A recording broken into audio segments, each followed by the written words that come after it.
Factory बगैर worker तो ते गां बगैर हवाना तो कदी पूरी नहीं हो सकती। दोस्तों गां खड़ी है तुहाडे सामने, माशाल्लाह क्रॉस गां है, बड़ा वड्डा स्ट्रक्चर है, हाथी जिड्डी गां है।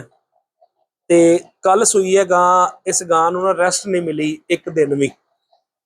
परसों चोई है, कल सूई है ना जी, कल सुबह चोई है 6-7 बजे ते 11 बजे गां सू गई है। ते कल तक नॉर्मल सी, अज बोले च कन्वर्ट होने की बजाय दुध साड़ू च कन्वर्ट हो गया।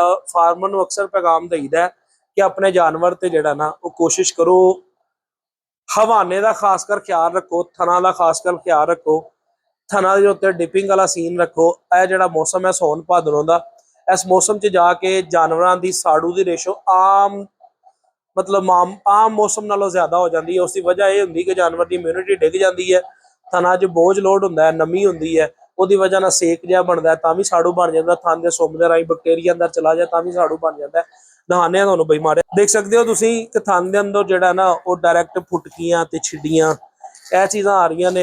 हुण इहदे इलाज दे विच इहनूं की चीज़ां देंगे, एक साइड पूरी जिहड़ी है ना उहदे च मसला है।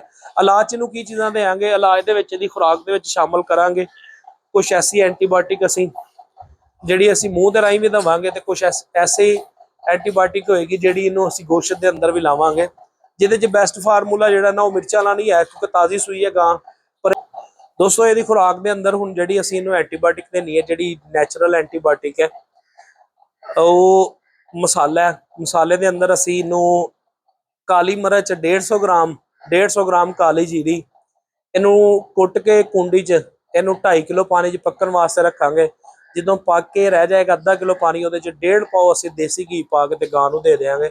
ਉਹਦੇ ਨਾਲ ਦੀ ਸੋਜ ਜਿਹੜੀ ਹੈ 2 ਤੋਂ 2.5 ਘੰਟਿਆਂ ਚ ਉਤਰਨਾ ਸ਼ੁਰੂ ਹੋ ਜਾਏਗੀ ਔਰ ਇੰਪਰੂਵਮੈਂਟ ਆਣਾ ਸ਼ੁਰੂ ਹੋ ਜਾਏਗੀ। ਇਹ 2 ਘੰਟਿਆਂ ਦਾ ਮਸਲਾ ਹੈ, ਸਵੇਰ ਸਾਫ ਚਵਾਈ ਹੋਈ ਹੈ ਤੇ ਹੁਣ ਗਾਂ ਗਿਆਰੀ ਇੱਕ ਸਾਈਡ ਨੂੰ ਕਰਕੇ, ਜਿਹਨੂੰ ਚੰਦਰੀ ਵੀ ਲੋਕ ਕਹਿੰਦੇ ਨੇ।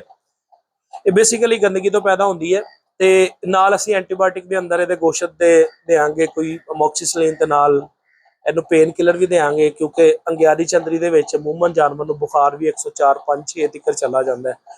अपने जानवर की हवाने की भी केयर करो, अपने जानवर के स्ट्रक्चर की भी केयर करो, अपने जानवर की इन्वायरमेंट की भी केयर करो, अपने जानवर की खुराक की भी केयर करो। ये सारिया चीज़ां पूरियां करो तो जानवर तुहाडे कोल इंशाअल्लाह फैक्ट्री जिन्नी बचत देने वाला है।